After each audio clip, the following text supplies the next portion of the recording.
Well, let's see what's been happening here in the rat hole. I've been working on the Dojelac a little bit. I had taken the windshield out. Here's the windshield that was in it, the glasses. This one was the driver's side, and you can see it's all cracked up and cracked down. And the glass guy was putting it in. He put in the last screw. The frame has these little pegs that go in this channel and then screws in. The guy's putting in the last screw and it snapped. And of course, he didn't charge me for it, but he said, well, we'll try it again this spring. I ordered some more glass, and also got on eBay and I found a frame. This one looked like it was in pretty good shape. It's not rusted anywhere. The channel's real clean and nice in it, but it must have been warped because when he tightened it down, it tweaked it. And you know, I hadn't had any glass in it probably for 30 or 40 years. So I ordered some more glass, and I didn't know it at the time, but I ordered tinted glass, and it's really nice. I really like it.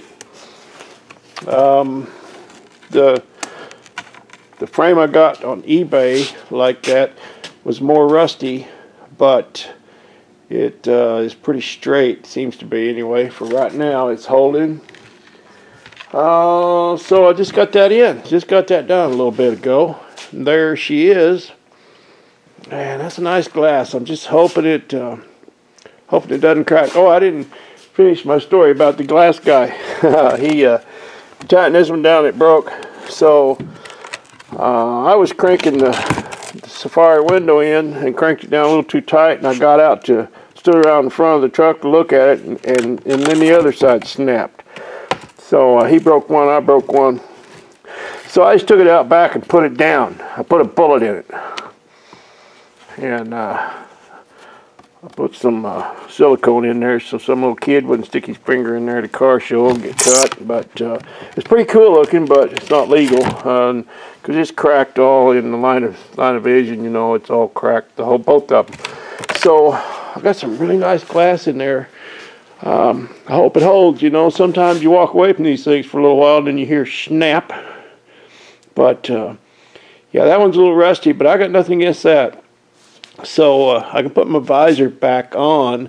I thought I was going to modify the visor, the mount in the center. I thought the window was hitting it, but it wasn't that. It was just that my regulator shot. This is that old pot metal, and you can see the little gears are all bent, and you can't straighten them. And a 1940 Dodge, where you're going to get another one, so it just doesn't work. But I can devise something that will. Actually, I could just take this part out and make a lever that would push the window out, pull it in, lock it in place, whatever. I've been known to do a little fabricating in my time. Anyway, somebody asked me on Instagram, I think, if I had spring fever. By the way, if you want to know what's going on, sometimes in between videos, Instagram is Waylon_wire on Instagram, and post pretty regular on there. But yeah, I kind of am getting spring fever, getting cabin fever, or whatever it is. I'd like to be driving this thing. Yeah, I would. But it's also nice to have a little downtime and get some things done. I've got a few little things I'm working on. So I wanted to get that windshield in, and I'm real happy with that. That worked out well. When I built this thing, when it was building, it had some comments about it. Of course, I don't care what people think about what I'm doing here. I do it for my own enjoyment, not to please other people. But had some comments about that truck. And this was an old 2-ton farm truck, and you know, you could never do anything with that. But you wouldn't believe the number of people say, "Oh, you got to restore it." And even here recently, somebody said, well, you ruined that Dodge. So, and on the Rockabilly, that one over there, had a lot of people, oh, you got to restore it. Well, you know, yeah, I could have. I think the wood kit that goes in there is $4,000 to redo all the wood if you buy the kit and replace it. But I could have spent $30,000 in restoring it and then had a $9,000 truck when I'm done that goes 35 miles an hour or 40 with mechanical brakes. And that's not what I wanted. So I built what I wanted, and I'm still happy with it, and I still drive it. But if they got upset about me taking that old 2-ton truck and turning it into this beast, well, let's see what I do with that 38 GMC. That'll really piss them off. Alright, just wanted to give you a quick little update here. Got a little bit more video to put together about my new neon sign. Alright, appreciate you. Fire in the hose.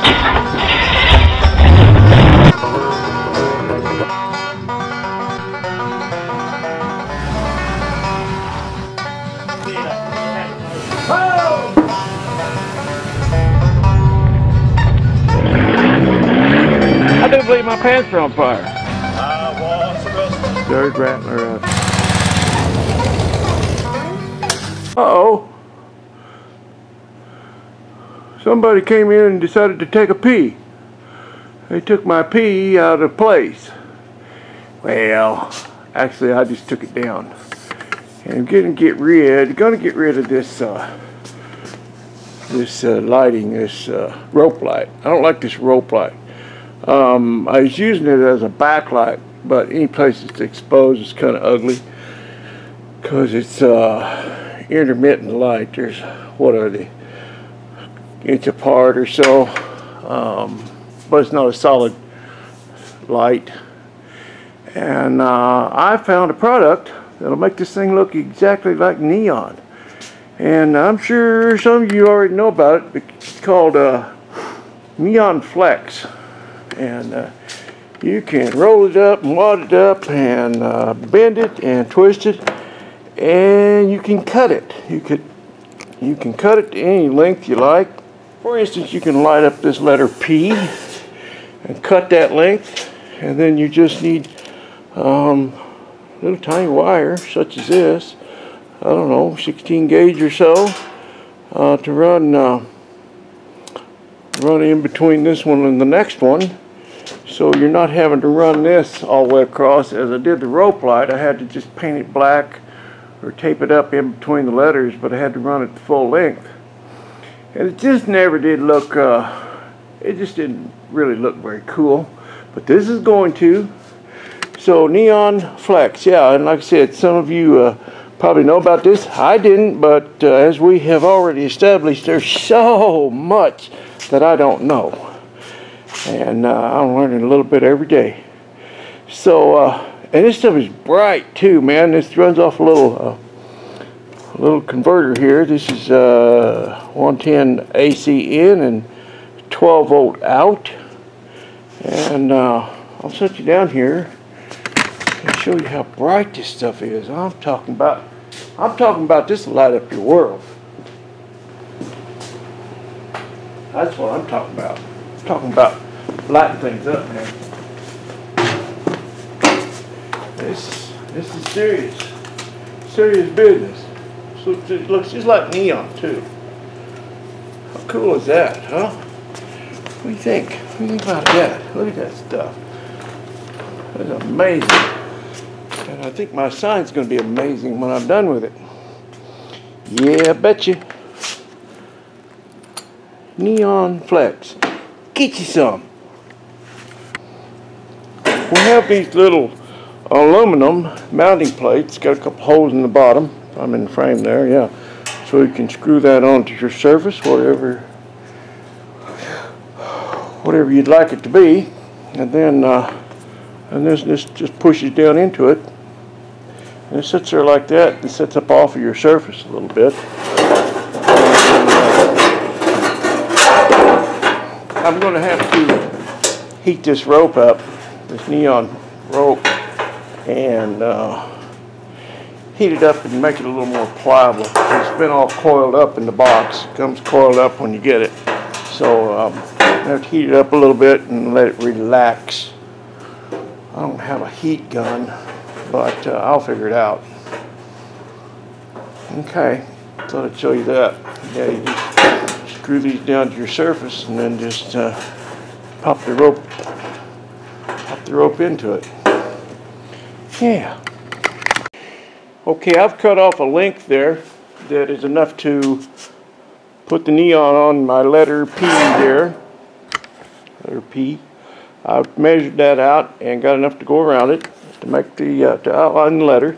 I just want to show you where I cut it to length. In the end, where it's cut off, you stick these little probes in there and reconnect to the wiring that's inside. Now here's what it comes with. It comes with a couple of these little leads, and it's got these little probes, this little sharp, itty bitty little nails that you poke into the wire, and that makes the connection. And there you go. I've got it upside down, but there's your beautiful neon. So what I'm going to do is make my own. I'm going to use probably some little tiny, well, not finishing nails. What I have, actually they're grafting nails, little 1x18 wire nails, what I'm going to use. And then I'm going to solder some of this, this is about 18 or 20 gauge wire. I'm going to solder some of the wire to my little 1x18 wire nails. And then I'll heat shrink the end of it. And that'll be my own little jumper wires to go between letters, and I can make it whatever length I need to go from the P to the L, the L to the A, and so on. So pretty cool how it works. It's real easy to set up. Okay, now I bought this little, back up a little bit here so you can see it. I bought this little power supply, and here's your AC in right here, 110 AC in, and it's 12 volt DC out. So any 12 volt source will work. You don't have to buy that. It was the kind of deal where you can get it with the rope, and they tell you you need this or you need some kind of 12 volt power supply. I'm going to tell you don't need this. As you see, it's lit up there, and what I'm using is a little trickle charger. Any little 12 volt DC power supply will do the job. So there you go. Okay, I've been doing a little shop project, and when I do that, I destroy my shop, but that's okay. It'll all get cleaned up, probably tomorrow, probably not tonight. Anyway, I've got some wiring to tidy up, but there it is. Got my neon, my flex neon, or neon flex it's called. Got it installed. Go back over here and take a gander at it. And it does look like neon. Wow, how about that? Video probably won't do it justice, but it's bright. It is just like neon.